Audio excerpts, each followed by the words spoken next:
Boa noite a todos, meu nome é Vicente Tino, sou professor da Faculdade Zidaan. Estou iniciando aqui, fazer uma revisão sobre a disciplina de ensaio científico, tirar algumas dúvidas e apresentar aqui esse material que está na plataforma, mas a gente vai passar esse material e tirar algumas dúvidas ao longo da aula. Tá? Okay. Pessoal, fiquem à vontade para me interromper, como eu estou falando aqui, é para tirar dúvida, tá? Essa aula vai ficar gravada e eu vou disponibilizar lá, tanto no sistema quanto no YouTube. Então, vocês conseguem assistir quantas vezes forem necessário. E é legal as dúvidas de vocês, porque pode ser a dúvida dos outros colegas que vão assistir lá e vão acabar esclarecendo junto, tá? Então, fiquem à vontade para me interromper. E espero que estejam todos bem. A gente está passando de novo por um momento de crise. Esse negócio dessa pandemia que não acaba, vai e volta. Tá bravo. Espero que esteja tudo com saúde aí, que isso aqui importa. Tá aparecendo meus slides? Sim. É sim. Sumiu agora. Já apareceu de novo. Voltei para rodar. Parece que tem um celular no VibraCall aí. Aham.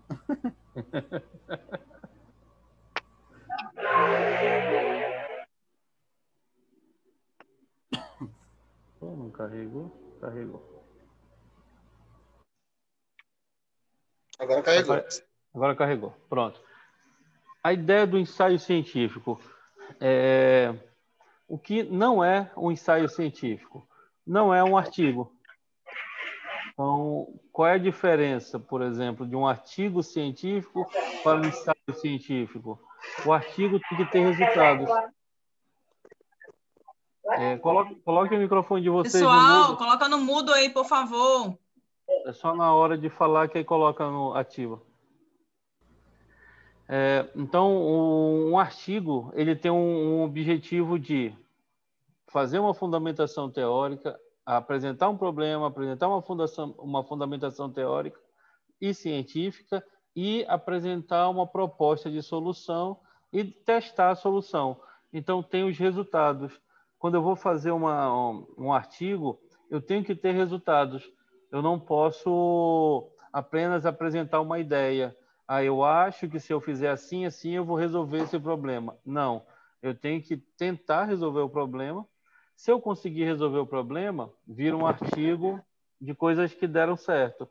E se eu não conseguir resolver o problema? Os resultados vêm para o artigo também e são coisas que não deram certo. E isso é válido para um artigo, porque eu tenho um caminho de como não fazer. Então, a próxima pessoa que pegar meu artigo vai dizer: esse autor tentou fazer a pesquisa, tentou resolver esse problema usando essas ferramentas e não deram certo. Então, eu não vou fazer mais isso. Então, é válido. Então, o artigo ele pode ter resultados que deram certo ou resultados que não deram certo, né? Mas tem que ter resultado. Isso é um artigo científico. E o ensaio, Vicente? O ensaio não precisa ter resultados. O ensaio é uma versão anterior, é uma versão mais light. Um artigo tem Professor, média... só pode repetir aí, por favor, que falhou aqui. Vamos lá. É porque tem vários microfones aqui. Deixa eu ver se eu consigo colocar tá mudo em horrível. todo mundo aqui. Remute all.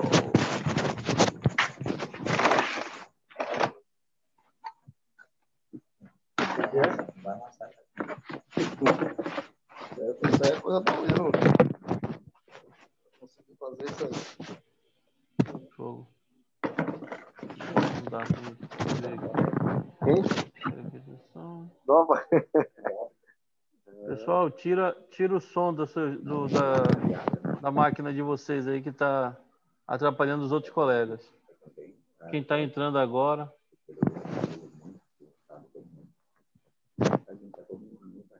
Aqui, mute all. Acabei de mutar. Pronto, todo mundo em mudo. Pronto. Vamos lá. Artigo científico. Um artigo científico ele tem um problema, ele apresenta um problema, ele apresenta uma proposta de solução, ele apresenta uma fundamentação teórica, Com essa fundamentação, eu vou tentar resolver o problema e os resultados, se deram certo, se deram errado, se aquilo que eu utilizei para resolver o problema, aquela teoria, aquelas ferramentas que eu fundamentei lá na fundamentação, deram certo ou deram errado, isso vai gerar resultados para o artigo. E isso faz parte, obrigatoriamente, de qualquer artigo científico. Então, o objetivo de ler um artigo científico é aprender como fazer ou aprender como não fazer. Então, por exemplo, se tu está passando por algum problema na tua empresa na área de planejamento de materiais, então tu acredita que um determinado layout, uma determinada organização dos materiais vai deixar o teu prazo de entrega menor. O teu setor de materiais vai ficar mais ágil, vai ficar mais rápido. Então, tu documenta como ele está hoje, diz, olha, hoje o meu layout Fabril é assim, hoje eu tenho um prazo médio de entrega de tantos minutos ou tantos segundos, e a minha proposta, com base na literatura, artigo 1, artigo 2, livro 3, livro 4, com base em toda a literatura que eu vi, se eu fizer uma mudança no meu layout, se eu fizer uma organização diferente, assim, dessa forma, deve dar certo.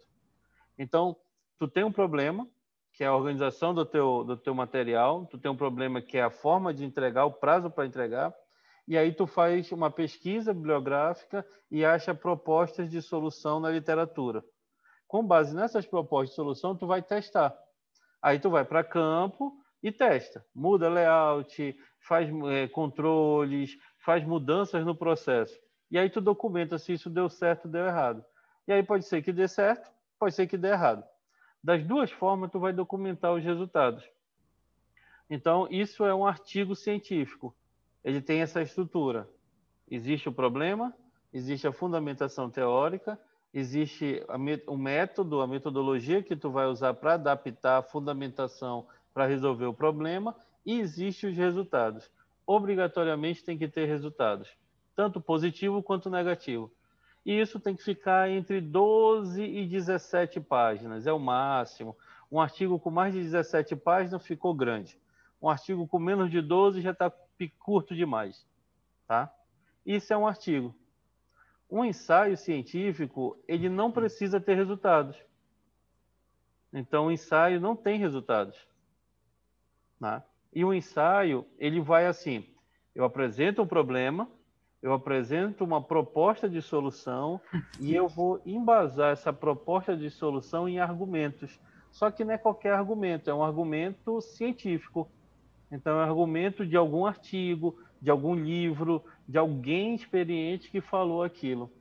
E aí é que entra a ideia do ensaio científico.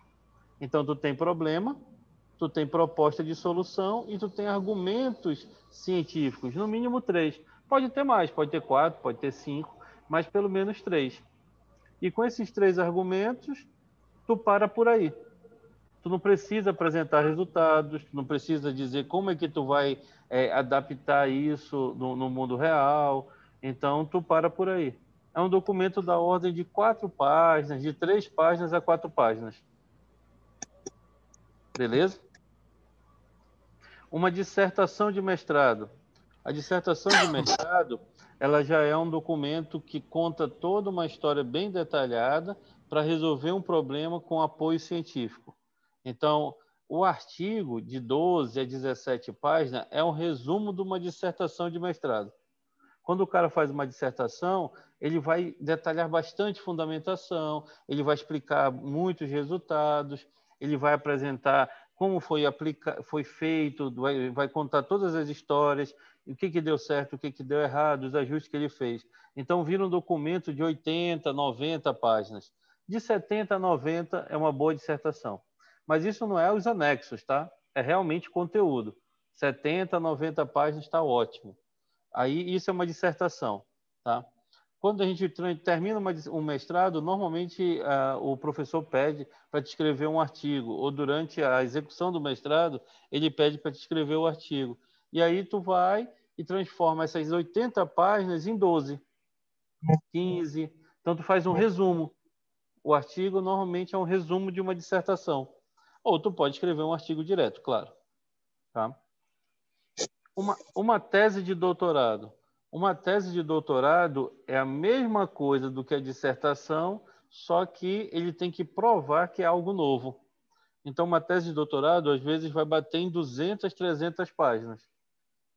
Então, eu saio de 80 páginas e vou para 200, 300 páginas.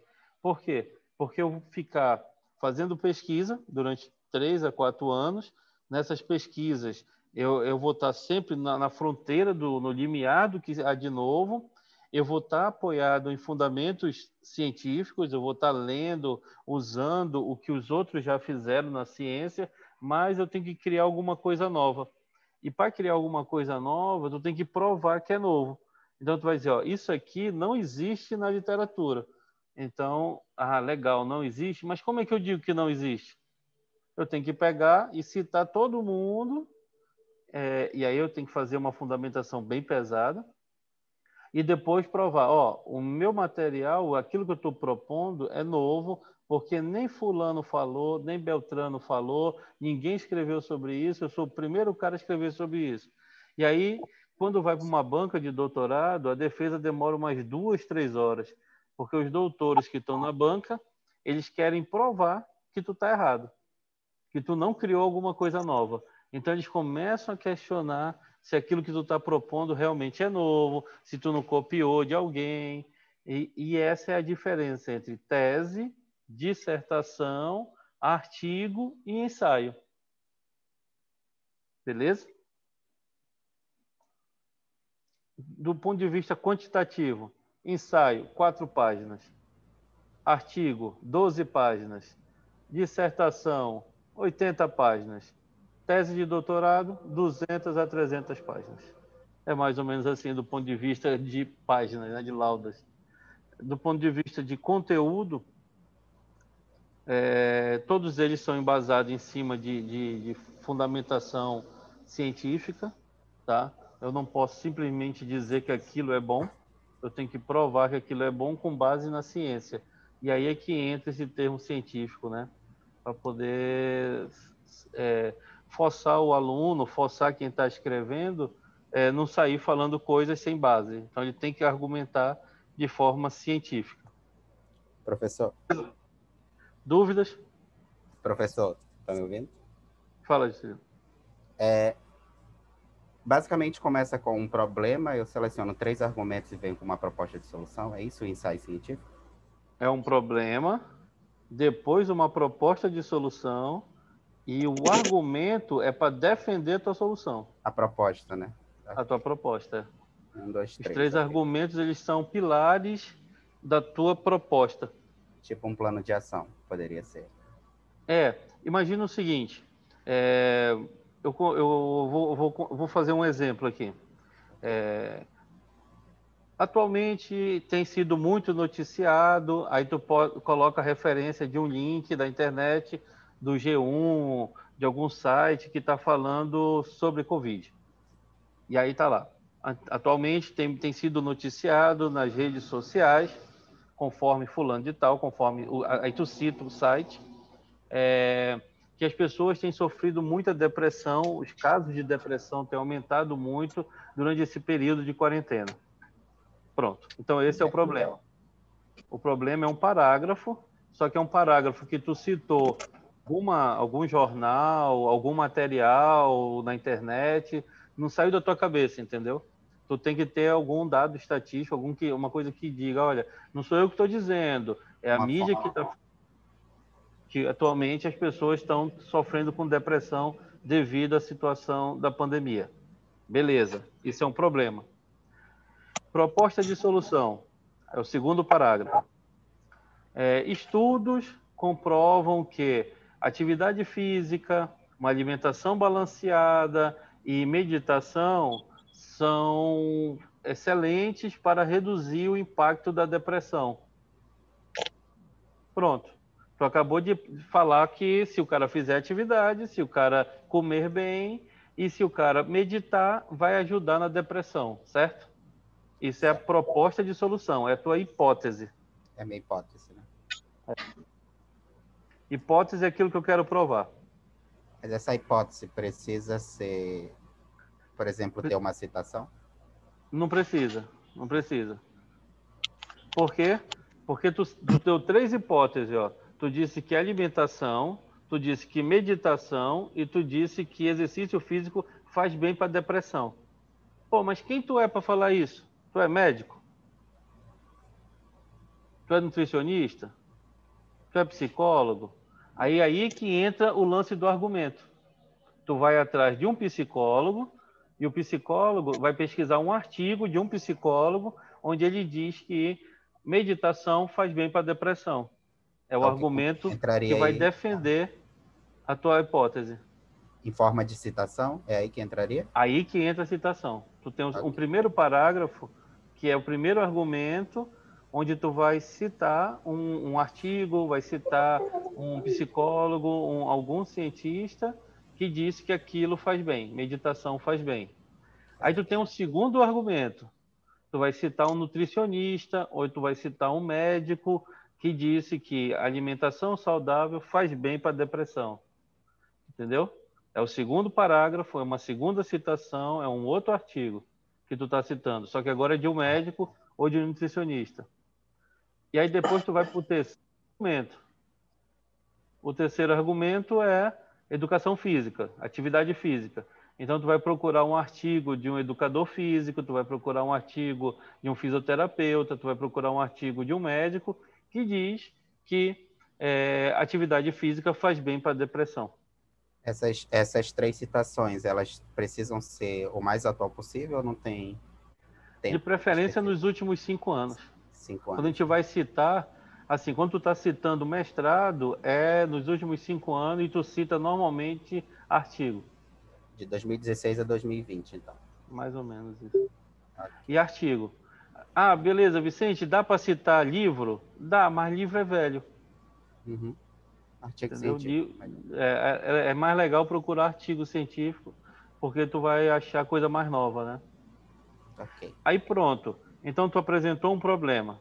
O problema é o aumento de casos de depressão amplamente divulgado nos meios de comunicação. Beleza. A tua hipótese de solução é que as pessoas façam atividade física, que as pessoas meditem e que as pessoas se alimentem bem. Para ti não ficar no vazio falando isso, tu puxa os argumentos. Aí um médico disse que um psicólogo disse que fazer meditação é bom. Um nutricionista, um nutrólogo, um médico disse que alimentação saudável faz bem. E um educador físico, um fisioterapeuta, disse que atividade física faz bem. Libera alguns hormônios e aí isso vira parágrafos. Ok, entendido. Aí tu conclui. A conclusão é tua de novo. Aí vem a conclusão, então, né? Aí a conclusão é com base nos autores citados, tu propõe algo, aí tu relaxa. Na conclusão, tu dá o teu parecer. Tu concorda, tu discorda. Realmente, atividade física e meditação, combinados com uma boa alimentação, realmente fazem bem. Ou não faz nada bem, o cara não vai conseguir comer um monte de folha verde, o cara não vai conseguir meditar porque tá todo mundo pirado em casa, não tem clima para meditação. E aí tu pode discordar, aí é vontade. A conclusão é tua. Esse nosso problema pode ser qualquer coisa que a gente queira falar? Qualquer coisa. Eu não entendo nada de Covid, não é minha área, então você Não, que nem um governador. É verdade. Falecer. Professor Vera, tá ouvindo? Oi, Vera. Infelizmente, o meu notebook, o sistema está impedindo tudo, e o meu celular ele está morrendo, então a câmera não está funcionando no celular. Mas Tenta pelo não, menos Vera. agora o áudio eu consegui. A pergunta é o seguinte, como o colega aí perguntou, com relação ao tema, minha dúvida era essa. Por exemplo, eu sou arte educadora na CEMED, né? E eu pretendo, né, falar sobre essa questão justamente da pandemia, o ensino de arte no cenário da pandemia, digamos assim, né? Eu ainda estou me apaixonando por esse tema. Mas é mais ou menos isso, a minha prática, né? Eu vou poder falar sobre isso sem problema algum, né? Pode. Por exemplo, tu pode abordar, é amplamente divulgado a dificuldade que o sistema acadêmico passou em 2020 e passa ainda em 2021. Então, os professores saíram de uma realidade de sala de aula presencial, em contato com os alunos, e tiveram que adaptar as suas habilidades tecnológicas e habilidades criativas para conseguir passar conhecimento para os alunos. Beleza. Esse é o problema. Essa é a situação atual. Então, aí tu vem com uma proposta de solução. Uma das possíveis saídas é o professor criar jogos e atividades que permitam os alunos fazer atividades remotas e depois apresentar os resultados em videoconferências. Então, Aí a uma outra proposta... pergunta, porque, por exemplo, eu vivenciei ano passado, então fica tipo um relato de experiência do que eu já passei e tentei resolver algumas situações. Sim. Né? Só que aí eu tenho que correr atrás agora, o meu problema, eu acho, para resolver o meu problema, são os artigos científicos, né? É aí que é o Falando sobre... problema. Tu pode Mas não conseguir explodiu achar. bastante, né? Na verdade, eu vi alguma coisa já sendo divulgada, já sendo publicada. Então, se eu for falar sobre esse assunto, eu vou ter que ter muito cuidado com relação a isso. Embasar, né, o meu argumento, né? É isso. Isso. O teu argumento, por exemplo, vamos supor que para melhorar a parte didática durante esse período de pandemia no ensino das artes, tu fez uso de algum software específico. Aí tu tem que ter um argumento que sustente esse uso desse software. Aí não, além de ter usado um software, tu usou uma metodologia diferenciada. Tu propôs jogos que as crianças, os alunos montassem nas suas casas, né, e depois apresentassem os resultados. Aí tu tem que também ter uma fundamentação, alguém que está fazendo isso no mundo, algum artigo que diga, isso é uma outra estratégia muito boa, entendeu? Então, pode ser que as tuas soluções que tu vivenciou, tu encontre pessoas que também passaram por isso e acharam as mesmas soluções. Aí é lindo. Aí tu vai achar artigo e vai contar aquilo que tu fizeste. Mas pode ser que tu não consiga, tá? Pode ser que as coisas que tu fizeste, tu não ache artigo. E aí? Pois é, professor, a minha dificuldade é justamente essa, porque eu sou arte educadora na área ribeirinha. Então, nós tivemos essa dificuldade realmente com a questão tecnológica, porque o estudante lá, a maioria não tiver acesso, né? Não tem. Então, a gente teve que adotar algumas medidas com relação ao apostilamento, as atividades, eu tive que também ter um cuidado, justamente para a compreensão, né? Porque eu não estaria presente para falar, e aí eu usei alguns recursos. Agora Essa história é vou... legal de contar, porque é muito peculiar da nossa região, né? Então é legal contar. Sim. Só que tu tem que procurar mais embasamento que justifique essas metodologias, que basicamente tu não usou tecnologia, tu usou metodologias diferentes. Então tem isso na literatura, metodologias para deixar a aula mais animado, sem depender tanto do contato com o professor. Obrigada, professora. A dúvida era essa mesmo, aí agora eu já dei uma clareada. Legal. Eu dei uma lida, eu vou confessar, eu não consegui entrar muito lá, porque eu também estou com essa questão de família com Covid, e acaba que a gente fica meio emocional, meio abalado, e não quer muito para coisa com leitura e estudo, não, mas vou correr atrás agora. É isso aí. Ó, obrigada. Nada, Vera. O que é importante? É importante, assim, vocês não precisam também entrar no preciosismo demais, de querer já escrever bonito na primeira vez. São, basicamente, um parágrafo para o problema, um parágrafo para a proposta de solução, 3 argumentos, 3 parágrafos, e mais o 5º parágrafo é a conclusão, entendeu? Então, beleza, escrevi 5 parágrafos, deu 1 página, Vicente. É porque tá magro, meu parágrafo tá feio. Não tem problema, escreve. Deixa lá as 10 linhas, 2 linhas para cada parágrafo. Não tem problema, coloca ele lá. porque depois tu vai enxertando o conteúdo. Porque se tu ficar travado ali no primeiro ou no segundo, aí tu não evolui. Então, não, escreve de qualquer jeito e depois Então, esse melhora. ensaio, professor, então, Hã? esse ensaio ele fica tipo como se fosse o meu pré-projeto já, né, do artigo, né? Isso. Ele é um pré-projeto do artigo. Agora sim, entendi. Professor, Oi. o tema é livre, né? A gente O pode tema, escolher qualquer tema? o tema é livre, pode escolher qualquer Ah, tema. Vocês ok. podem brincar aí, por exemplo, com a realidade de vocês, educação, vendas, quem for da área de marketing, a parte de chão de fábrica, produção. Então, é muito à vontade. O tema tem que ter um problema e aí uma proposta de solução de vocês. Professor, hoje a aula a gente já pode falar os nossos temas? Se quiser socializar com o pessoal, pode, Luan. Tá. É porque, exemplo, Ah, eu sou jornalista, né? aham.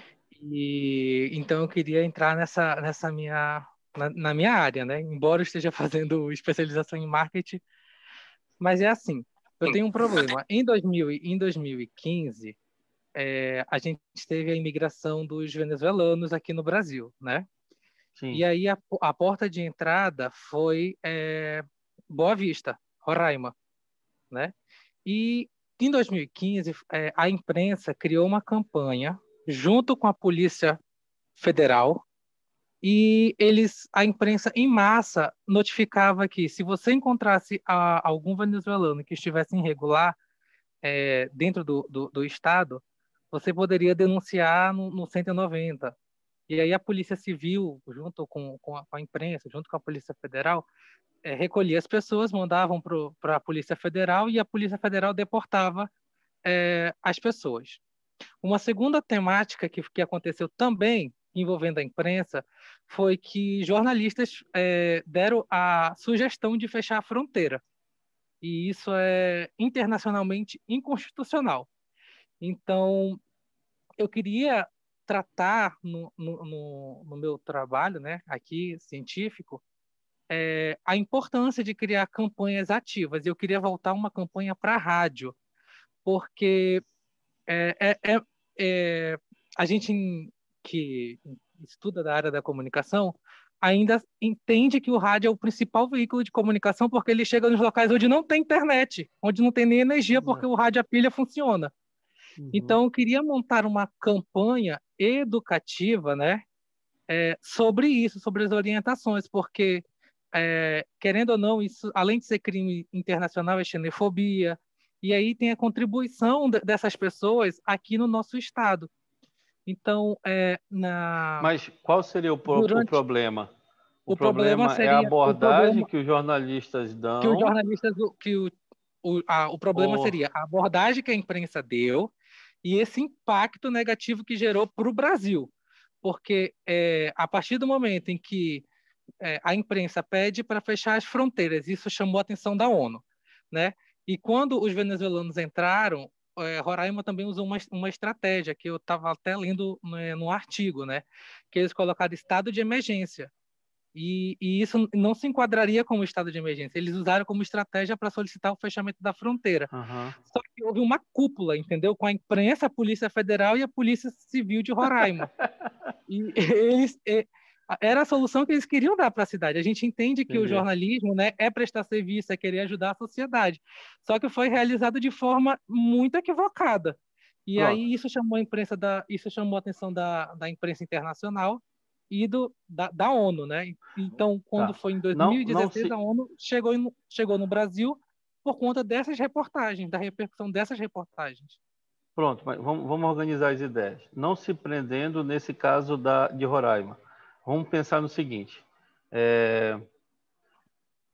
Atualmente é inegável a importância do jornalismo sério nos meios de comunicação.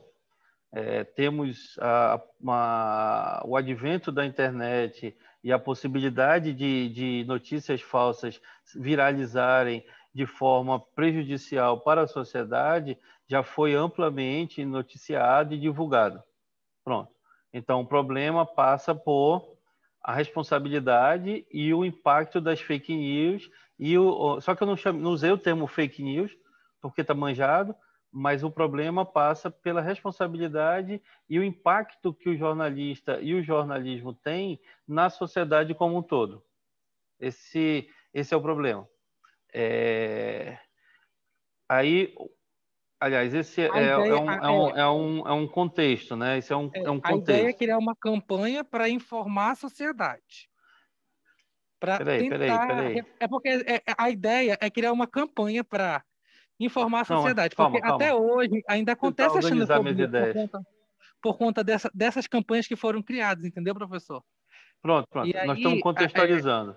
A gente entrou com um parágrafo só contextualizando a eu tenho importância do artigos que jornalismo. falam, né, que tem advogados, juízes que eram da Venezuela e que sofreram repressão do governo, vieram para o Brasil, e o cara era juiz lá e hoje ele é mecânico aqui. Não, mas Isso calma, devido à jovem, calma. xenofobia. Ei, Luan, porque é o seguinte, o caso da Venezuela vai virar um argumento.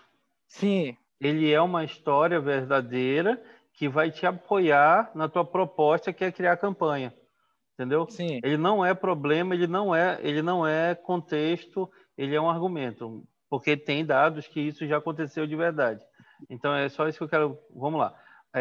No contexto, tu pode num parágrafo explicar a importância do jornalismo e a importância, o impacto que uma boa notícia e uma má notícia tem na sociedade. Isso é contexto. Isso não é problema, isso não é solução, isso não é argumento. Tu entra contextualizando. Aí depois tu entra com um problema.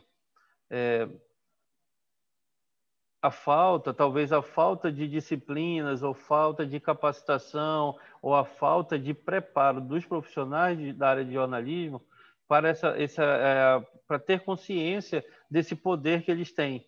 Então, será que existe uma capacitação específica? Será que nas disciplinas que ele cursa durante a faculdade, ele trabalha bem isso?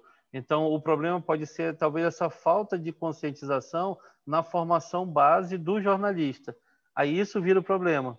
Eu não sei se isso é um problema. Talvez tu me diga, não, Vicente, no curso de jornalismo, nós temos 1 ano só de ética, só de disciplinas voltado para conscientizar o cara a não falar bobagem, por exemplo. Então, pode ser que tu me diga isso, mas pode ser que tu diga, não, realmente, a gente não aborda isso na faculdade, a gente acaba não abordando isso em momento nenhum. Então, tu tem as no caso, seria técnicas... falta de ética, realmente, né? Porque o manual do jornalista diz que ele tem que apurar, ele tem que pesquisar, ele tem que ouvir as fontes. E o que aconteceu nessa campanha é que não teve, entendeu? influenciar. Houve uma centralização de pessoas com o mesmo pensamento que não procuraram ajuda de instituições que cuidam de refugiados. Por exemplo. Então, isso pode ser um outro argumento. A falta de procurar exemplos parecidos, não refugiado em si, mas exemplos. Às vezes acontecem problemas e a gente não vai olhar na história, nem vai olhar em outros países como é que está sendo resolvido. E já quer resolver logo, já quer propor uma solução, já quer partir para ação, e aí, às vezes, acaba sendo estabanado. E como está na mão de pessoas que têm capacidade de influência, é um perigo. Então, o contexto, a importância do jornalismo sério, o impacto que uma má notícia e uma boa notícia pode ter na sociedade, isso é um contexto. O problema pode ser a questão da falta de preparo do profissional, disciplinas na faculdade, pós-graduações na área, palestra, conscientização do profissional que ele precisa se preparar para esse momento, para esse tipo de situações, para ser o mais imparcial possível, né? Então, isso pode ser o problema. E aí tu pode contar o caso, um dos argumentos é o caso de Roraima, onde um grupo de jornalistas, sem fazer devidas pesquisas e devidas considerações, queriam fechar as fronteiras do Brasil, né, para resolver um problema de bate-pronto. Aí tu pode contar um outro caso do impacto, da importância de ações, e aí pode ser... Roraima é um argumento negativo, então tu pode achar um outro argumento negativo, o que está acontecendo agora nos Estados Unidos, por exemplo. Então, a gente fica meio perdido, sem saber muito bem se o Trump é louco, se o Trump está certo, ou se antes daqui a 8 dias o cara pode apertar a bomba e acabar o mundo. Entendeu? Sim, Porque tem horas que eu pensei em casar com a ideia da construção que o Trump fez do muro, né? Do muro também, o pode México, ser. né? Então, tu pode colocar 2 exemplos negativos, Roraima e Venezuela e Estados Unidos, né? E pode tentar colocar um positivo. Por exemplo, durante essa pandemia, naturalmente, essas campanhas que envolviam as pessoas para fazer doações motivou um sentimento de doação muito forte no Brasil. Então, grandes empresários fizeram doações para não deixar as pessoas mais desassistidas sofrerem demais com essa pandemia. Então, por exemplo, o Edu Lira, a XP, os bancos também, vários empresários de nome fizeram campanhas para poder fazer doações, criar soluções inteligentes para poder apoiar o pequeno trabalhador ali, o trabalhador que ficou mais desassistido nesse momento. Assim, e teve também, por exemplo, teve gente fazendo quicão aqui em Manaus, fazendo doação de marmitas durante esse período. Então, tu pode pegar alguma coisa dessa parte filantrópica ou dessa parte de Terceiro setor, usar, né? O terceiro setor, que foi bem explorado nesse ano, para poder tentar ajudar aqueles mais desassistidos. E aí não deixa de ser ferramenta de comunicação que faz isso, né? Porque ninguém segue se não confiar. Então, tu fica olhando, mas os caras prestam conta, são jornalistas que estão ali escrevendo as matérias, que estão ali apresentando os dados, e tu confia, e aí tu vai lá e faz um aporte financeiro grande, vultuoso, porque tu vê que é um negócio real, né? Então, eu acho que pode ser nessa direção. Perfeito, professor. Quem mais?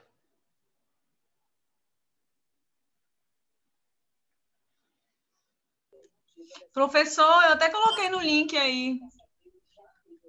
No Que link ficou não, na conversação aí. no chat? Me dê uma luz, eu trabalho em banco. Assim, eu tenho vários problemas, né? Banco, né? Mas, Banco assim, eu não estou, assim... Acho que eu estou com a cabeça meio a mil. Eu não estou conseguindo me concentrar em qual que é o problema, a solução, qual que é o argumento que eu uso. Dê uma luz, por favor. Ah, tem vários. Tu pode falar sobre a questão da fila, da pandemia. Tem muita coisa boa aí, muito problema. Tô falando São sério. tantos, assim, que... Mas uma coisa que você pode falar, ó, que agora estourou. Hoje foi noticiado que o Banco do Brasil vai fechar 300 agências. Durante esse ano, o Bradesco falou também que ia fechar agências. Ia demitir gente para dedéu. Então, tu pode... 5 mil Banco do Brasil, né, professor? Se eu não me engano. 5 mil 5 empregos. mil foi a Ford. Foi a Ford, né? A Ford fechou, estima-se que 5 mil pessoas. Foi ontem. Mas o Banco do Brasil são 300 agências, é muita agência. E o Bradesco também noticiou esse ano, não me lembro quantas agências foram, mas também noticiou. Então, dado um contexto, atualmente, com o advento das novas tecnologias e o uso massivo dos smartphones, os bancos virtuais vêm crescendo e ganhando cada vez mais espaços dos bancos tradicionais. Pronto, isso é um contexto. Dentro desse contexto, apresenta um problema. É desafiador para os bancos tradicionais conseguir acompanhar esse ritmo agressivo dos bancos digitais e, por conta disso, reestruturações têm ocorrido em vários bancos grandes do Brasil. Vide Banco Bradesco, que fechou tantas agências, Banco do Brasil. Então, esse é o problema. Essas agências, quando fecham, elas estão sendo fechadas porque os banqueiros entendem que o custo de uma agência é muito alto e eu posso hoje reduzir com a automação dos processos, com as tecnologias, né? E aí, o que eu faço com esses funcionários? E aí, o que eu faço como é que os bancos estão tentando resolver esse impasse aí da entrada dos bancos digitais de forma agressiva. Aí tu pode puxar 3 argumentos. O problema é a entrada dos bancos digitais, certo? E um outro problema, um subproblema, são os fechamentos das unidades e demissões em massa. Pronto. Então, tu pode ter 3 argumentos. Um argumento é puxar a ideia de que não tem jeito, a tecnologia já veio e o cliente ele vai procurar sempre aquilo que for melhor para ele. Se o banco não consegue fornecer o que é melhor para ele, do ponto de vista, os bancos tradicionais não conseguem fornecer o que é melhor para o cliente simplesmente muda e o banco vai desandar. Então, os bancos tradicionais têm que começar a oferecer plataformas digitais e uma estrutura de custos, uma estrutura de tarifas cada vez mais competitiva. Então, isso pode ser um argumento. Ao reduzir custo, tu consegue reduzir tarifas e talvez repensar tuas margens de lucro para poder continuar competindo. Isso é um argumento. Um outro argumento pode ser essa questão do mal-estar que causa nas demissões. Quando uma grande empresa diz que vai fechar várias unidades, isso gera um clima muito ruim. Então, talvez, antes de anunciar, criar um programa de aposentadoria voluntária ou demissões voluntárias. Então, antes de tu sair simplesmente dizendo que vai acabar, porque quando tu diz, vou acabar com 300 unidades, tu já demitiu uma porrada de gente, né?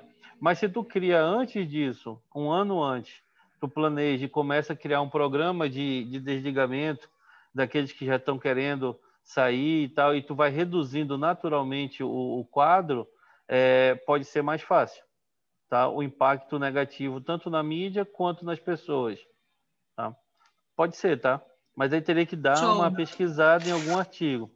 Um outro argumento, um terceiro argumento para esse problema, pode ser mudar a cesta de serviços.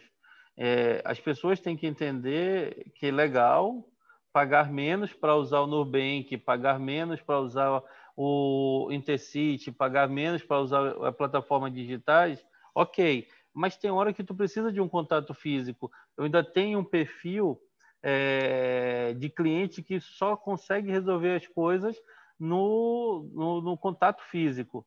A gente percebeu isso esse ano que passou. Por que tinha um monte de fila na Caixa Econômica? Por que as pessoas tinham que ir no banco físico para resolver problemas para receber os R$600? Era uma coisa assim que, para mim, não fazia sentido. Mas, para quem tem 50, 60, 70 anos, era a única solução. Então, a gente tem que montar os bancos tradicionais, já que eles têm uma estrutura física, eles têm que se apegar nesse público aí que não é tão afeto de tecnologia e que ainda vai demorar bastante aí no mercado e que tu tem que trabalhar com eles.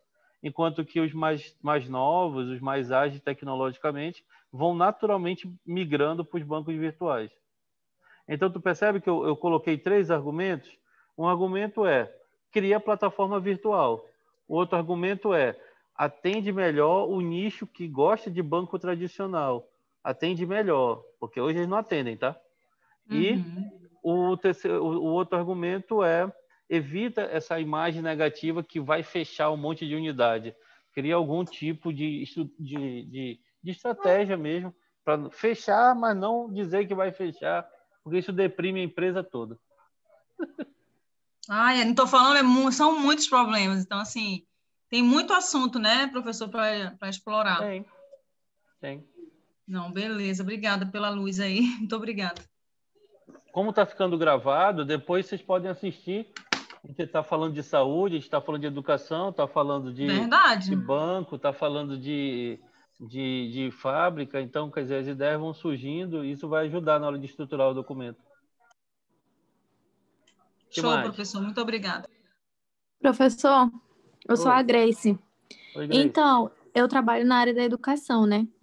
E eu tô com uma ideia de colocar no meu ensaio científico que eu trabalhei numa escola, na verdade eu estagiei, né, numa escola do centro, e assim, o que mais me chamou a atenção foi em relação à higiene pessoal das crianças, porque a maioria dos pais assim, da minha sala, que eu digo, né, moram no centro e alguns deles são guardadores de carros.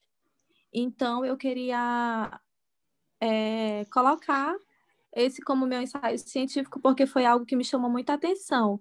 Eu só não coloquei no E qual era o meu problema? TCC. Eles chegavam O problema é que eles sujos. chegavam sem tomar banho, sem se alimentar, né? Por conta que os pais não conseguiam aquela renda e também não conseguiam levar os filhos para casa para quando chegasse no horário da escola, Legal. deixar eles arrumados e bem alimentados. Isso Aí, realmente é um problema. E é real. Agora, assim, quais seriam a tua proposta de solução para esse problema? a minha proposta era de... Porque, na verdade, a escola A escola ter um ambiente para fazer a questão da merenda, a questão de higiene pessoal, a escola ter uma infraestrutura para isso? Isso, ter uma infraestrutura Ou para receber essas crianças, né? vai Eu receber sei que é essas crianças? complicado, Pronto. mas A outra solução poderia ser algum tipo de conscientização, mas consegue sim, fazer essa também. conscientização nos pais? Ou não adianta? O negócio é tão Na crítico verdade, que eu acredito que nem adianta, professor, porque até nas reuniões eles não iam era de difícil, pais, né? né? Aí Eu tenho a minha professoras verdade, aqui no IDAAN que trabalham no ensino público também. E elas comentam muito isso que você está falando. Se não tiver uma proximidade da comunidade com a escola municipal estadual não funciona não bem. caminha junto, né? Verdade. Não anda, não tem uma boa, não consegue oferecer uma boa educação. Porque por mais que a gente coloque a culpa no secretário de educação municipal, estadual, coloque a culpa em governador e prefeito, eles estão lá no extremo, eles não vivem o dia a dia. Então eles não sabem assim as dificuldades do dia a dia dessas pessoas em levar os filhos para a escola e desses diretores e professores em conseguir dar aula com um aluno que está com fome, em conseguir Professor? dar aula com qualidade com um aluno que está cheirando mal e o coleguinha do lado está bagunçando com esse aluno que está cheirando mal. E aí é um Sim, negócio sim. assim que é difícil, e tu não pode falar isso. Tu não pode chegar, olha, vai tomar banho, menino. Então tu tem que criar todo um cenário realmente para envolver os pais, ou pelo menos envolver Posso um dar grupo uma de pais sugestão, professor? na solução. Oi, Vera. A questão do projeto político-pedagógico da escola, talvez poderia ser ela colocar isso como uma ação. Sim, sim, tem que ir para o projeto político-pedagógico. Só que isso é outra coisa. Às vezes o projeto político-pedagógico vira um documento e fica num armário. Às vezes Não, a mas escola aí não põe em teria prática, que né, o projeto político. Deixo para lá colocar porque a Como gente pediu até fazer para olhar o projeto, né? E toda hora como ficava fazer para falando assim. funcionar, entendeu? isso, Porque ele como tem que fazer para entrar nessa ação funcionar. primeiro. Ele tem que entrar nessa ação primeiro. Eu acho que já que ela vai propor alguma coisa, né? É uma sugestão, tá? De repente, Uhum. ela pode propor, né? Uma das soluções dela, propor que entre, e depois, sim, também a questão da ação de como é que vai ser realizado isso. De que maneira Grace, vai ser não é realizado. fácil não o teu problema. Não Né, sei não, Fácil né? se não, não é não, porque mas assim, é um eu vivo sonho, né, essa questão de professor? escola, a Vera aí pelo jeito também vive, não é fácil É. resolver. Mas, assim, se tu conseguir fazer umas pesquisas em alguns lugares do mundo de quem tentou resolver isso, se envolver mais os pais por ações, palestras ou treinamentos, ou se fazer rifas para arrecadar dinheiro, rifas, feijoadas, para poder criar um Então, a ambiente onde outra as pergunta, pessoas, professor, qual é a as pessoas escola? Qual é a escola? É municipal ou é estadual? É estadual. Eu não sei se na estadual, porque eu sou da municipal, né? Não sei se na estadual tem grupo, né? Porque da municipal ele tem alguns grupos, assim, de formações, né? Que dá para trabalhar isso, para estar levando para a comunidade, para estar fazendo tipo de ações com os pais, É né? porque, na verdade, Reuniões. é estadual, mas só que é com crianças de 6 a 7 anos, né? Pois é, mas aí também tem a Aí, questão que o pai não vai na escola, a escola tem que ir, tem que tem ir que ir educar, Tem que ir até até fazer o uma pai. visita, né? É. tem que fazer essas visitas. Eu sei que é um sonho, é Uhum. difícil, mas assim, se ela for trabalhar com E ir isso, até, e aí como? propósito. Vai de carro, vai sozinha, vai com recurso próprio, vai com recurso. Eu acho que assim, as soluções podem ser infraestrutura, ter um Uhum. Uhum. espaço, um bom banheiro, É. um bom refeitório, ter essa infraestrutura é uma solução. A outra solução é ter envolvimento, envolver as famílias, os pais e mães ali para participar de ações dentro da escola que façam Ações eles sociais, perceber. né? Ações sociais que façam eles perceber, por exemplo, tu reuniu alguns pais que têm habilidade de pintura, habilidade de carpintaria, para poder fazer pequenas reformas na escola. Isso ali faz ele se sentir dono também do ambiente. Uhum. Tem pertencimento, né? E o filho fica se sentindo elogiado, orgulhoso de saber que o pai ou a mãe ajudou a escola de alguma forma, entendeu? Ele vai se gabar disso. Isso melhora a autoestima dele, isso melhora a autoestima dos próprios pais e ajuda a escola. A escola É. compra os materiais, mas quem faz os serviços são as famílias. Mas às vezes as famílias também não querem fazer. Não, pô, quem tem que Uhum. fazer isso é o governo, é a prefeitura. Aí entra numa briga. Não Tinha tem mães como. assim que tinha mães que elas ajudavam aí a fazer o lanche, né? A O refeição, lanche. assim. Aí, quando terminava, eles sempre faziam a mais. Aí, o que sobrava, levavam para casa, né? Para dividir com a família, assim. Tinha mães que iam felizes da vida, mas tinha outros que nem Nem ia, né? queriam nem saber Ou se disso, é. fosse, ainda falava mal. Isso vai acontecer, mas aí se isso vira uma rotina da escola, se tem um grupo de pessoas dentro da escola focada nessas ações, um pouco. São ações interdisciplinares, assim, não é interdisciplinares, são ações de envolvimento com a sociedade, isso ajuda, né? É de É. inclusão, aí De entra inclusão. inclusão, entra a questão de Inclusão, boa. vulnerabilidade, situação de vulnerabilidade, Obrigado, Vera. dá para trabalhar muita coisa. Já estou É. aqui viajando no trabalho da colega. Não, não, Vera, pode ficar à Porque a vontade, gente que que é aí educador gosta desse negócio, né? E sabe como É é verdade. difícil. Próximo, que mais? Beleza, Grace? Ajudou? tá, professor, ajudou sim. Aí, tipo, no caso, quando eu for colocar meus argumentos científicos, eu pesquiso sobre a infraestrutura, né? Outras Alguma coisa escolas. relacionada. Vê escolas que fizeram isso. Diz, olha, Uhum. uma escola em São Paulo fez isso, uma em Belo Horizonte. Eu sei que tem uma no Rio de Janeiro. Depois me manda um oi no WhatsApp. Eu te mando de uma professora que dá aula no Rio de Janeiro, que ela foi até parabenizada, ou reconhecida pela ONU por causa das ações que ela fez de robótica com lixo. Então ela pegava Uhum. as crianças e ela comprava do próprio dinheiro lá, ela comprava a parte tecnológica, né, os microprocessadores, algumas ferramentas e ela ensinava física e química, os conceitos de matemática, física e química usando robótica. E aí as crianças criavam brinquedos, robôs, usando tecnologia, usando material reciclado. E aí ela ganhou, assim, uma ação de uma professora que acabou tendo reconhecimento mundial por conta disso. Então, E professor, tem boas ações assim. e o outro argumento eu posso colocar sobre a inclusão, né? Dos pais e funcionários da escola. Sim, só que tem que procurar quem fez isso e deu certo. Uhum. É, Ah, sim. é Tem essa que dar sacada. certo, né? Porque assim, tu pode ter o argumento negativo e o argumento positivo.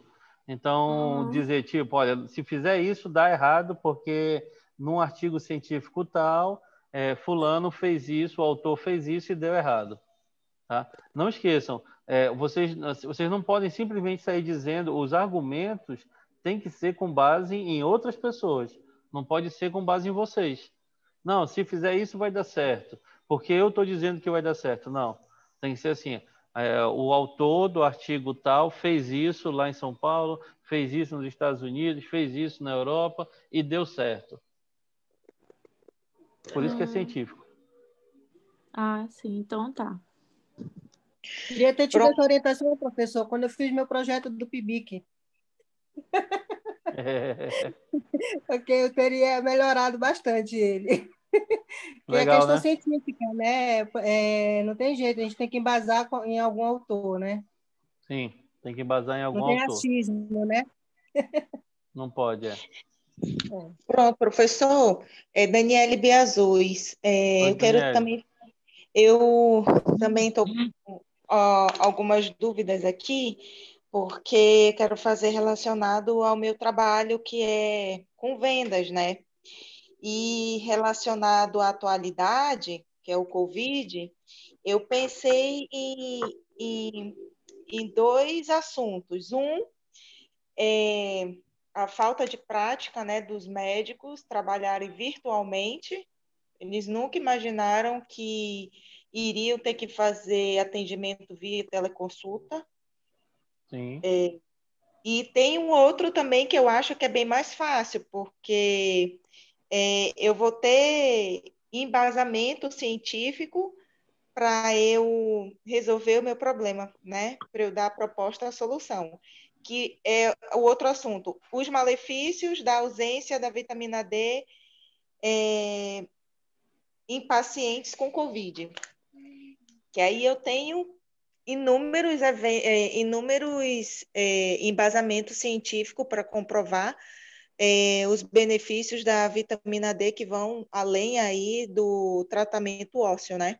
Inclusive, eu tenho vários estudos que comprovam a diminuição do risco de mortalidade em pacientes com Covid. Também tenho estudos que comprovam o aumento da imunidade. E qual é a ideia que o senhor me dá? Eu acho que esse da vitamina D está mais legal, porque são dois problemas diferentes. A dificuldade dos médicos se adaptarem a essa nova realidade do telepresencial, da telemedicina, e a outra, o uso da vitamina D. Então, tu pode puxar alguma coisa do tipo assim, contextualizando no início, né? No início, ao longo de 2020, aprendemos com essa pandemia, aprendemos. Vamos começar de novo.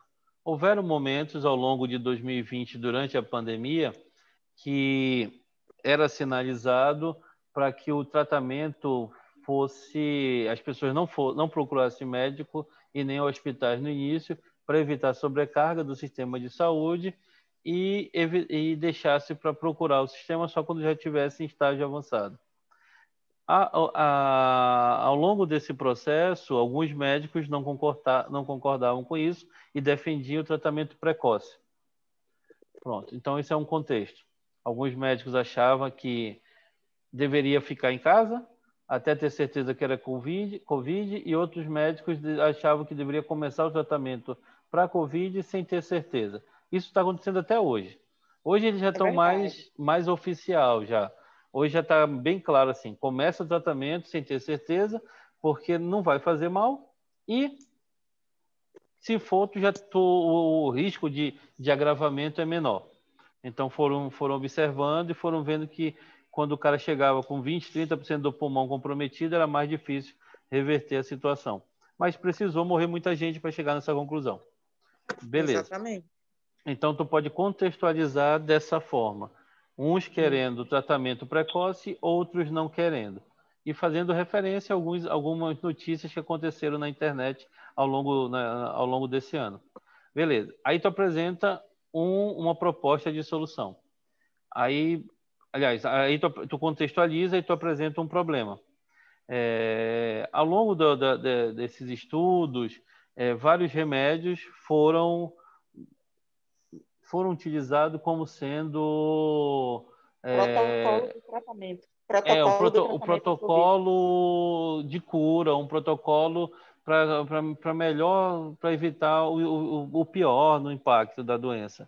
Um dos remédios, vários remédios e vitaminas fizeram parte de um protocolo de tratamento da Covid, e uma das vitaminas mais indicadas ou prescritas pelos médicos foi a vitamina D, os benefícios da vitamina D.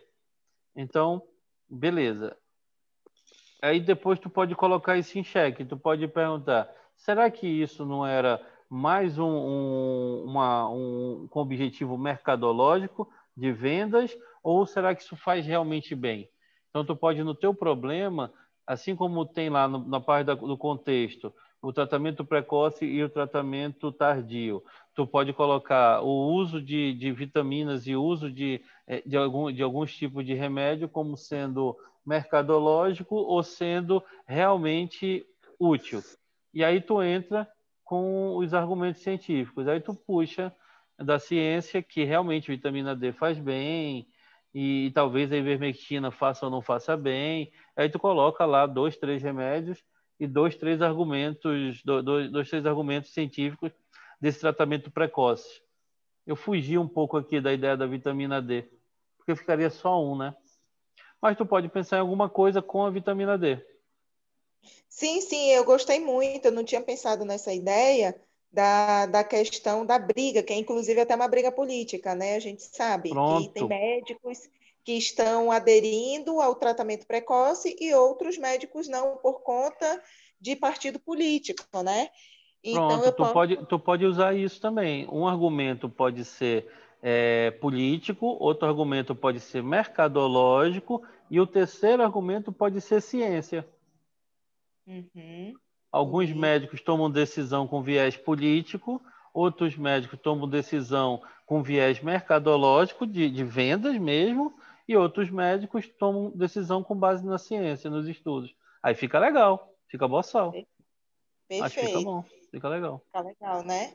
E a gente sabe que é isso mesmo, não tem jeito. Tem médico que é partidário e tem médico que é comprado. Paciência. É isso mesmo. Ô, professor, obrigada. Me deu uma luz.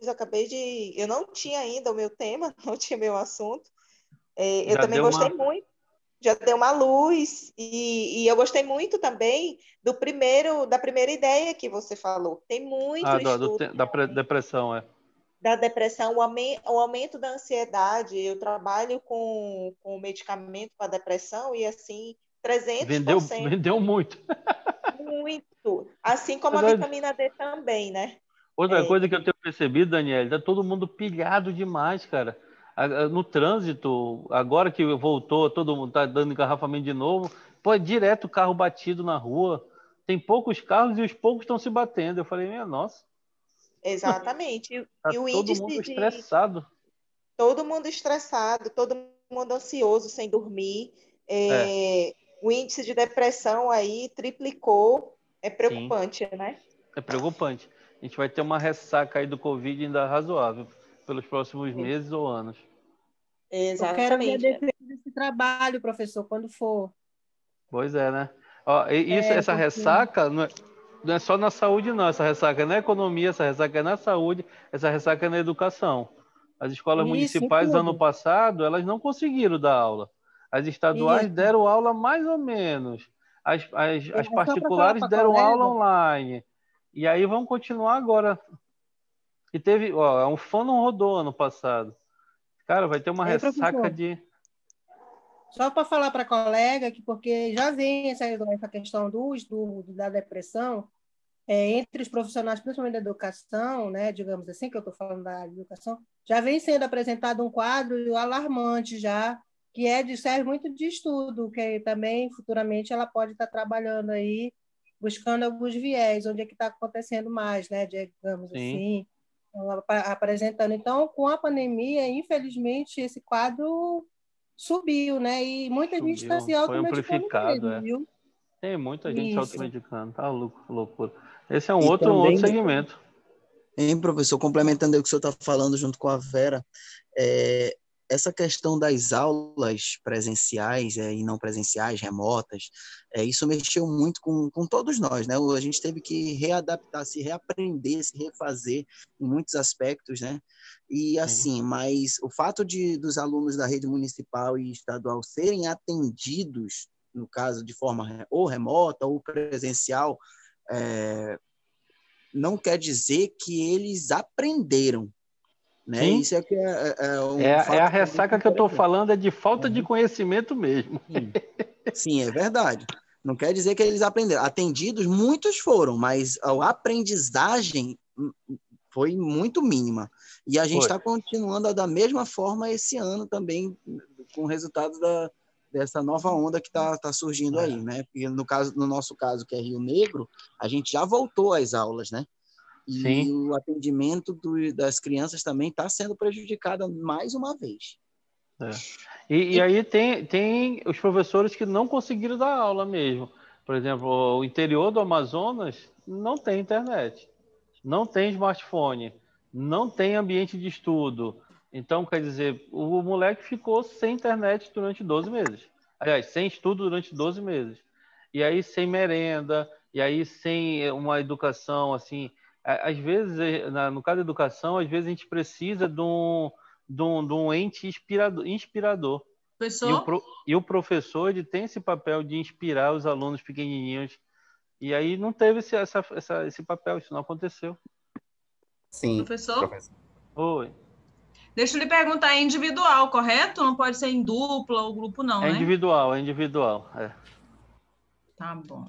Professor, então, tá, aproveitando beleza. essa deixa aí que os colegas estão falando bastante em relação à educação, pegando a última deixa aí do Felipe em relação ao ensino, que foi o ano de 2020 para as crianças, eu tenho uma criança em casa que eu fiz todo o acompanhamento dela. Esse índice que o Felipe comentou, que foi muito baixo, mas isso foi por falta de acompanhamento dos familiares. Foi. Porque o meu filhote, de 12 anos, ele passou com notas muito boa. E eu nunca vi tanta tarefa que passaram, na verdade. Porque além do material todo didático, do investimento que o Estado fez, por exemplo, as redes estadual, que não foi só pela internet, mas a desculpa para muitos era a internet.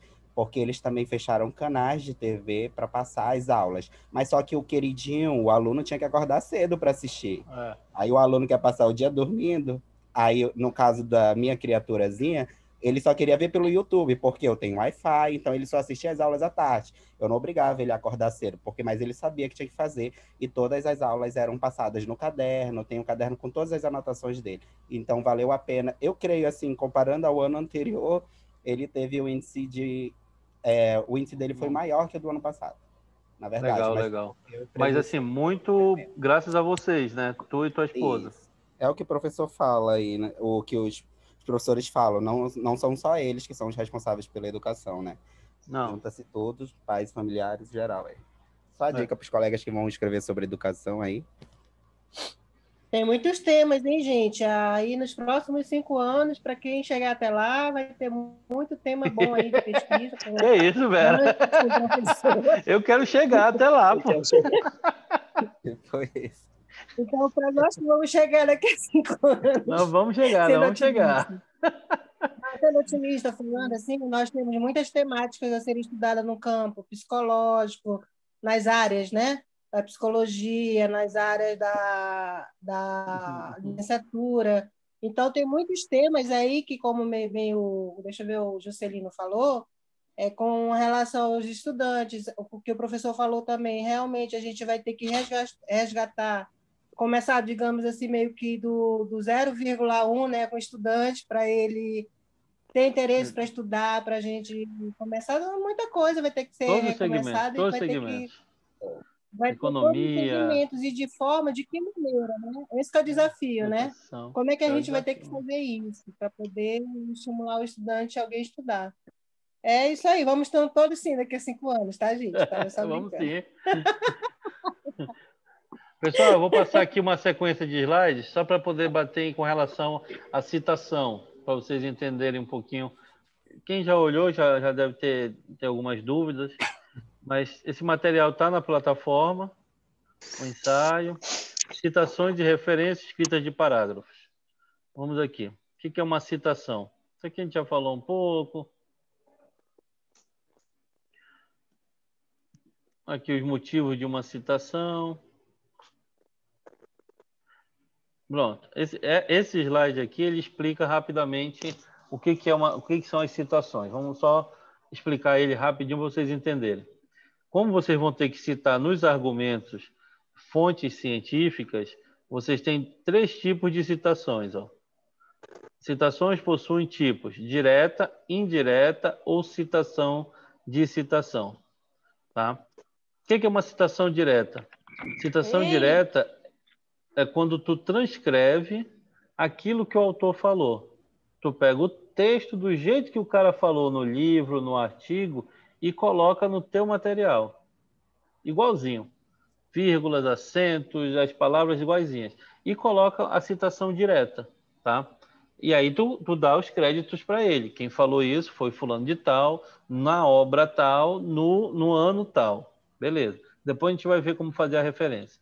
Mas a citação direta, ela é transcrição igual, idêntica. Citação indireta. Citação direta é quando vocês leem. Tu lê o autor, entendeu o que o cara falou, e aí tu fala aquilo que o cara falou com as tuas palavras. E aí o nome disso é paráfrase. Tá? Então, normalmente, o professor ele usa muito isso, paráfrase. Ele vai lendo vários materiais e aí depois ele escreve um documento com base naquilo que ele leu. E aí, o documento que o professor escreve, a apostila, o material que ele dá para o aluno, é um material meio que um resumo daquilo que ele leu. No final da apostila, ele coloca os livros, os artigos que foram utilizados para montar a apostila, mas ao longo da escrita, tu vê poucas citações, tu vê mais texto sem citação. Por quê? Sem referenciar o autor. Por quê? Porque tu fica fazendo o que a gente chama de paráfrase. Tu coloca lá uma parte, mas o resto é tu falando. Então, como é tu falando, não tem problema, tá? Então, é citação indireta. Mas tu fala com base em alguém, com base em algum artigo, com base em algum livro. Citação de citação. Isso aí é fofoca. O que é fofoca? Ah, eu ouvi falar, o fulano me disse que se a gente, para viajar hoje, tu precisa ter um teste de Covid, que tu tá ainda com um daqueles IG da vida, com imunidade alta, sei lá. Ainda tá com o vírus no teu sangue, sei lá. Tem um lá dos IG da vida. Então, alguém me disse que para viajar tu tem que apresentar um teste de Covid. Que tu não tem Covid nem nada. Beleza. Então, tu não sabe disso, tu não foi lá no aeroporto, tu não entrou em contato com nenhuma companhia aérea, tu só ouviu falar, e aí tu repassa isso para frente como sendo verdade. Isso é fofoca, tá? E como é que a gente faz fofoca no citação de citação, num artigo? Às vezes a gente está lendo um artigo, esse cara cita um outro artigo, e aí ao invés de tu citar a origem, tu cita o artigo que tu está lendo. Então, eu estou dizendo que fulano disse, que Beltrano disse aquilo. E é isso que a gente deve evitar. Tá? Sempre que você estiver lendo um artigo e se tu achar algum trecho ali, que é um trecho que tu quer trazer para o teu artigo, tu tem que ir lá na fonte e baixar o artigo original para poder citar o artigo original. Tá? Então, isso quer dizer que o APUD é o APUD nesse caso, né, professor? É o APUD, é. Tá, então ele é preferível Evitado. que não coloque, né? Tá bom. Deve evitar. Porque às vezes, num desse que passa de um, passa do outro, tá errado, o cara mudou alguma coisa, aí tu vai mentir também. Então tem que procurar... Vai fazer o plágio, né, professor? Vai plagiar, né? O plágio é quando eu não dou os créditos, tá? Então, por exemplo, eu citei alguém, mas não disse de quem é, estou dizendo que sou eu. Aí tu tá plagiando. Não, quem falou isso não foi tu, foi verdade. fulano, tá? Não pode esquecer de colocar, né? Senão já era. Não pode esquecer, tu pode encher de citação e tal. Os argumentos tem que ter, vocês vão citar pelo menos uns 4 ou 5 obras, tá? Então é mais ou menos isso. Cada argumento é um artigo que vocês vão citar. O problema pode ter alguma referência também para poder justificar que ele é um problema. Aí dá 4. Estou chutando aí 4 a 5 artigos que vocês vão citar. E aí ele fica assim. Exemplo de citação, aqui no exemplo. Silva, 2010, página 25. Então, eu coloco o nome do autor, normalmente começa com sobrenome, coloco o sobrenome dele, o ano que ele falou aquilo e a página no documento. É um exemplo. Isso está no meio do texto, tá? Isso está no meio da tua fala. Na fala, tu só vai colocar o nome do autor, o ano e talvez a página. Talvez nem a página coloque, só coloca o ano. Como está aqui embaixo, ó. Craig e Lockhart, 1972. Tá? E aí, lá na referência, fica a obra toda. Fica o Silva, o nome dele completo, o ano, a editora, o artigo completo, o nome do artigo, o nome do livro, e fica todo o texto lá na referência, lá embaixo. No meio do texto só fica o nome dele. Professor, eu Oi. sempre fico com dúvida quando tem, por exemplo, 5 autores. É aqui, ó. Até dois Pois é, quando autores. Ó, até dois autores, tu vai citar os dois. Pode ser, coloca os dois autores, é pouco, beleza. Mas muito autor, quando tiver 3 autores, 4 autores, 5 autores, tu coloca o et al. Isso aqui, ó. Então tu coloca o primeiro, que talvez seja o mais importante, o principal autor, e coloca o et al, que aí lá, isso vai estar no meio do texto, tá? Lá embaixo vai estar todo o nome dos 5, lá embaixo na referência. Não, lá embaixo a minha dúvida era justamente sempre no meio do texto. Ter que colocar o nome dos autores. Eu sempre coloco um, mas eu nunca coloquei esse tal. Pronto. Agora eu já sei. Coloca o et al aí, tal aqui. Que aí sabe que tem outros e tu usa e tu lá na referência está completo, né? É isso, na referência vai sim. Citação direta breve, no máximo 40 palavras. Então, a citação direta breve define a transcrição literal do jeito que veio no documento original e não deve exceder 40 palavras. Normalmente, na citação direta, naqueles documentos, o documento está bem formatadinho, aí tu tem uma citação no lado direito, em tamanho de fonte menor, fica um negócio arrumadinho ali, entre aspas, dupla. É uma citação direta breve. A citação direta extensa é uma transcrição literal, de novo, do jeito que o cara falou, e aí está no meio do documento e vai estar em destaque. Aliás, a extensa que fica com esse destacado aí. A breve fica no meio. Deixa eu ver aqui. Tem um exemplo? Não tem. Daqui a pouco tem um exemplo lá na frente. A extensa ela tem um recuo, né, de 4, se eu não me engano, né, e tem... Não, a extensa ela fica grandona, tá aí, ó. Ela deve ser destacada do texto, sem aspas, com avanço da margem esquerda, para todas as linhas de espaçamento duplo entre linhas. Se for transcrito 2 ou mais parágrafos, de texto, a primeira palavra do segundo parágrafo e seguinte é colocado um avanço de 1,3 centímetros.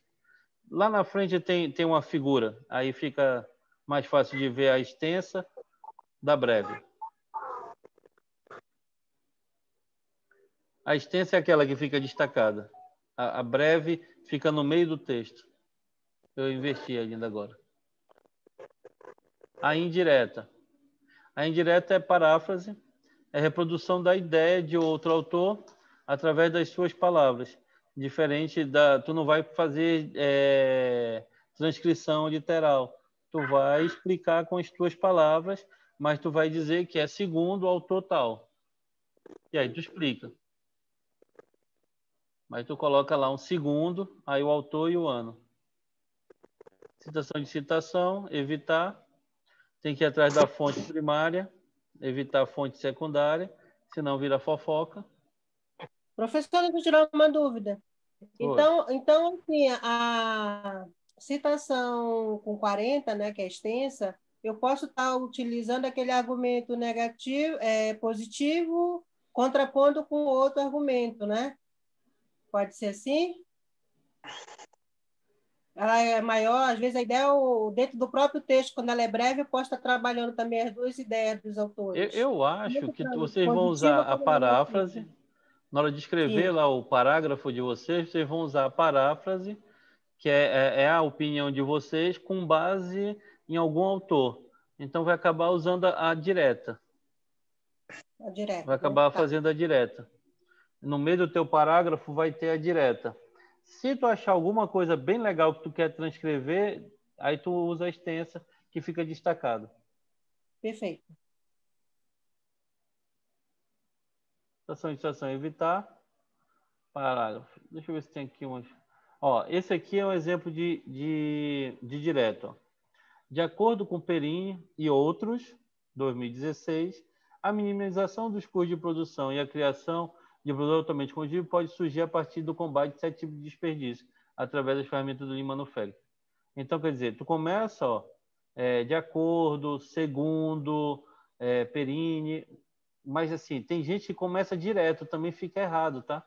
O cara coloca o Perini et al. 2016, vírgula, a minimização dos custos.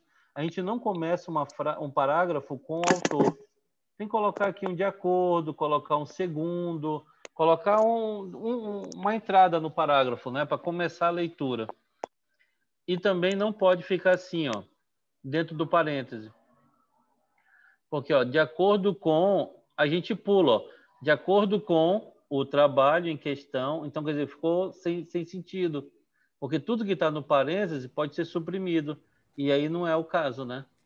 De acordo com o trabalho em questão, não é assim que tu quer ler. Tu quer falar de acordo com Perini, e aqui tem 3 autores, ó, Luciano e Corso. Então, tu pode suprimir para não ficar muito extenso e deixar o et al.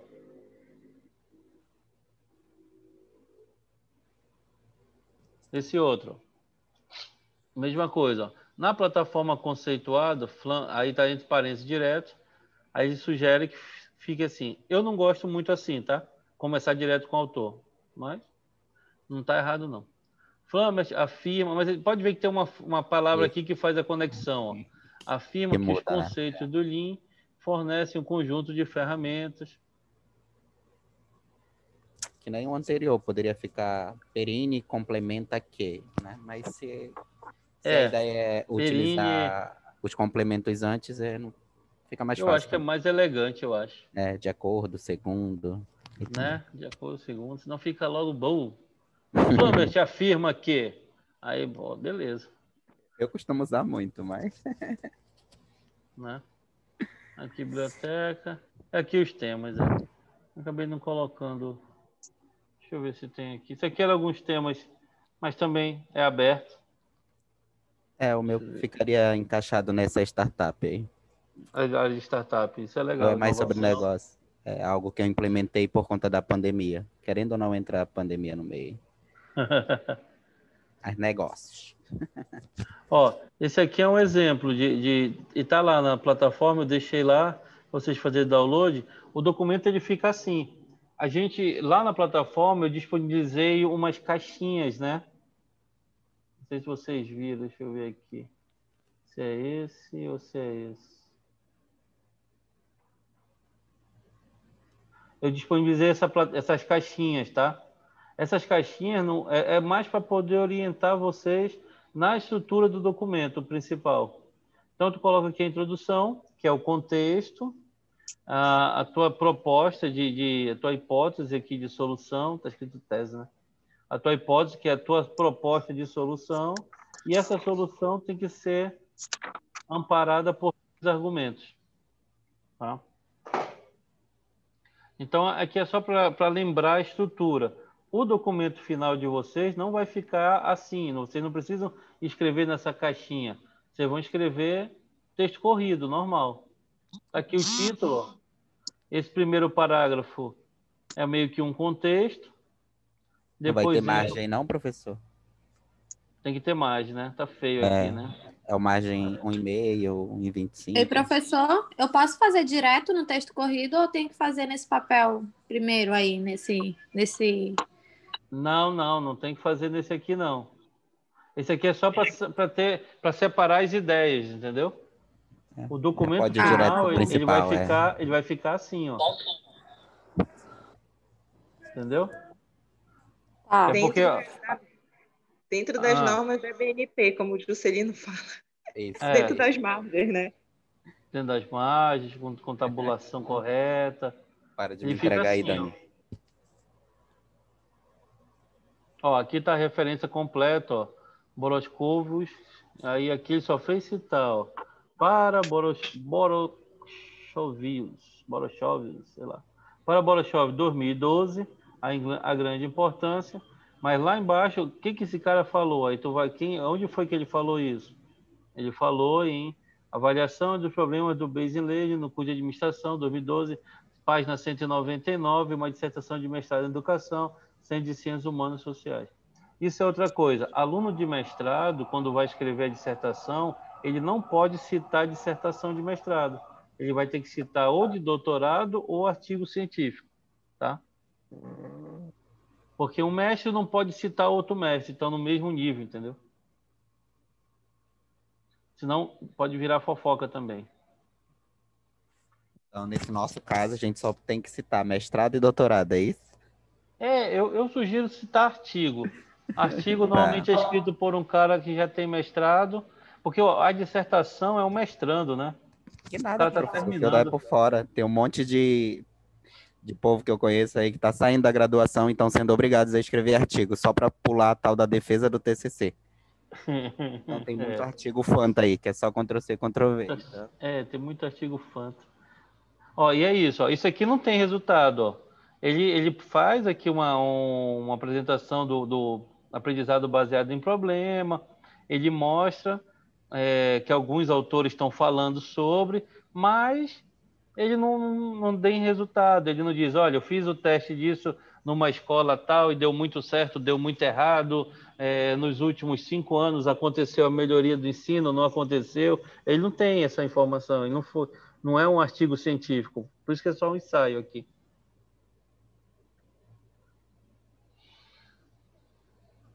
Então, revisando, essa estrutura aqui eu disponibilizo só para poder vocês organizarem as ideias. O documento final, ele fica texto corrido, parecido com esse, tá? Texto corrido. As referências, não precisa encher de referência, aqui só tem 3, ó. Então, são poucas referências, 3 ou 4 referências, né? E a ideia é ter bem claro. O tamanho, professor, é tamanho 12, que o senhor está usando, ou é tamanho 10? É tamanho 12 que está ali, né? 12. Tá, ok. Usando o Times ou Arial. Okay. Aí aqui tem um contexto, aqui contexto na introdução acaba tendo um pouco do problema, conta um pouco uma história, mete o problema, proposta de solução, e essa solução tem que ser sustentada por 3 argumentos científicos. E aí a conclusão é tua, um parecer teu, achando que vai dar certo ou que vai dar errado, isso que você está propondo. Professor, então, lá na plataforma das videoaulas, tudinho, aí quando chega no final das aulas tem aquelas atividades lá, né? Só que como eu não sabia que o tema poderia ser livre, em uma pergunta eu respondi uma coisa, aí na outra pergunta eu respondi uma coisa totalmente diferente do meu assunto. É porque a pergunta, por exemplo, na primeira parte eu pergunto qual é o problema, é justamente o que tu vai colocar nessa caixinha. Aí na segunda parte, nessa e nessa aqui, nessas duas. Aí na outra eu pergunto quais são os teus 3 argumentos. Seriam os 3 argumentos. Sim. Que tu colocaria aqui. Mais uma frase, assim, como a gente falou ainda agora da Covid. Nutrição, exercício físico e meditação. Então, no caso, eu vou ter que refazer as... Não, vamos lá. Aqui, ó, aquelas perguntinhas que eu vou fazendo ao longo da plataforma lá, ao longo das aulas, é só para te organizar tuas ideias. O que eu vou avaliar, de fato, é a última atividade que tu vai fazer o upload de um documento completo, que nem esse aqui. Ah, sim. Uhum. Entendeu? Então tá. Eu vou deixar lá mesmo, então, minhas respostas. Pode deixar. No final, que eu vou fazer download é dessa daqui. Aí eu vou corrigir essa daqui. Então tá. Mas se terminar, se for fazendo, pode ir enviando para o seu WhatsApp? Como é que pode ser? Pode. Quando eu estiver escrevendo nessa versão aqui, pode ir mandando para mim que eu dou uma lida. Vai ser um Beleza. documento de 3, 4 páginas estourando. Então eu leio rápido. Manda no WhatsApp que eu leio rápido e digo, tá legal, tá Tá totalmente ok. fora. Tá ok, professor. Obrigado. Eu estava com essa dúvida também, professor. Você podia estar mandando a correção, porque Pode, esclareceu muito. Eu estava com uma dúvida de como realizar o pode. ensaio. Então, eu já Não, pode vou sim. colocar a mão Pode. na nossa. Antes de subir na plataforma, fique à Ótimo. vontade. Pode mandar por e-mail também, mas às vezes no e-mail eu sou mais lento. Aí eu prefiro que mande no WhatsApp, que eu olho rapidão e já digo logo. Ah, perfeito. Tá? E se eu não disser, se eu me esquecer, porque às vezes, por exemplo, como eu estou em todos os grupos do WhatsApp aqui do IDAM, mais os grupos da família, mais os grupos dos amigos, e aí tem horas que me chamam no privado, meu Deus do céu, tem hora que meu WhatsApp tem 200 mil mensagens, aí eu me perco todinho. Mas tá de boa. Eu saio pela médica. Obrigado. É isso, jovens. Ok. Obrigado. Obrigada. Obrigada, professor, também. Obrigado, pessoal. Boa noite. Ok, Cuide da professor. saúde Obrigado, aí, boa não noite. relaxem. Espero que tenha ajudado aí as ideias, esclarecido melhor. Boa noite, professor. Muito Boa obrigada. noite, pessoal. Boa Boa noite. noite, pessoal. Boa noite, Saúde para filho. todos. Boa noite. Boa noite. Boa noite, boa noite. Boa noite, Verinha.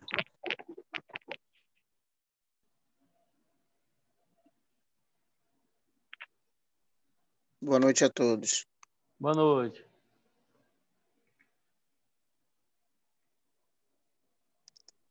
Boa noite, professor. Boa noite. Amanhã já vai estar lá na plataforma já o material. Esse vídeo. Perfeito. Joga lá.